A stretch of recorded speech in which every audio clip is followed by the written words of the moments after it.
Salut chers abonnés de War officiel, j'espère que vous allez bien. Si vous voyez en image, il s'agit bien sûr de Coco Emilia, communément appelé biscuit de mer, de nationalité camerounaise, d'origine camerounaise, parce que je ne sais plus de quelle nationalité elle est maintenant.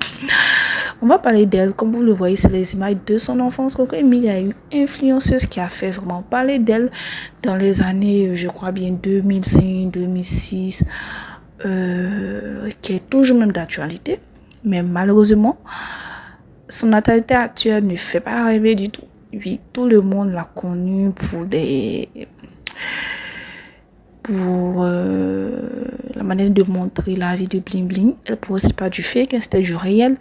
Elle voyageait en business class et tout. Elle a l'habitude de voyager en business class, que ce soit en Europe, aux Amériques, en Afrique et surtout en Asie.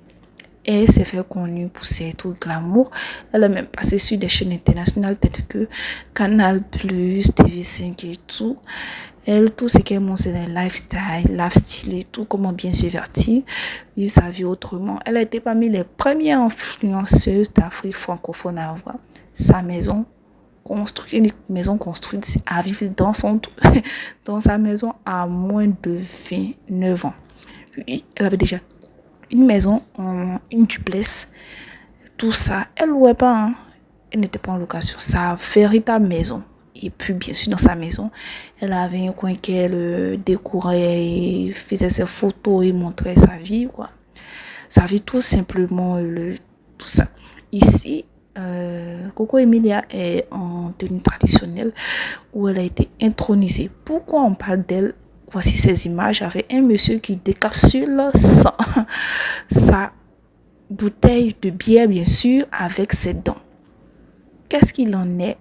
Pourquoi sommes-nous passés de ça, cette beauté, à l'image avec un monsieur qui décapsule la bouteille avec ses dents? Bon, on va faire un résumé un peu bref aujourd'hui sur l'évolution de Coco Emilia jusqu'à découvrir. Oui, Coco Emilia était là. Un jour, elle nous informe qu'elle a un chéri dans sa vie.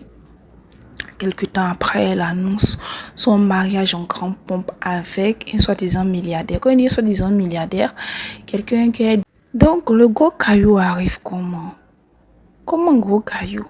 Parce que tenez-vous bien, qu'elle a fait son mariage en grande pompe, elle a invité ses amies influenceuses, Nathalie Koa et Malouesse, beaucoup de jet-setters tels que Sadia Alassad et ainsi tout.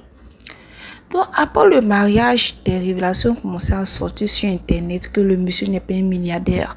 Il est un papa de plusieurs enfants de mères différentes qui n'en s'occupent pas de tout et tout. Après son voyage, Coco Emilia, elle voulait faire un regroupement familial en Europe. Le monsieur lui a donné les faux papiers dont l'ambassade a bloqué Coco Emilia pour combien d'années sans entrer en Europe. Et après ça, une vidéo sur les chaînes télé où Coco Emilia a pleuré et tout. Bon, au fait, en résumé, depuis qu'elle a croisé le monsieur, ça avait devenu bizarre. Son image a terni. La Coco Emilia toujours bien apprêtée dans les trucs, ça va toujours pas. Elle a annoncé officiellement qu'elle était malade. Le monsieur qui est Francis vient pas se confier à des gens qui viennent étaler la vie privée de son couple sur Internet et tout. En tout cas, Coco Emilia, du courage. On lui souhaite du courage, espérons qu'elle va revenir en force parce qu'actuellement, Coco Emilia, l'image qu'elle montre à ses internautes, beaucoup sont plus contents de ce qu'ils voient.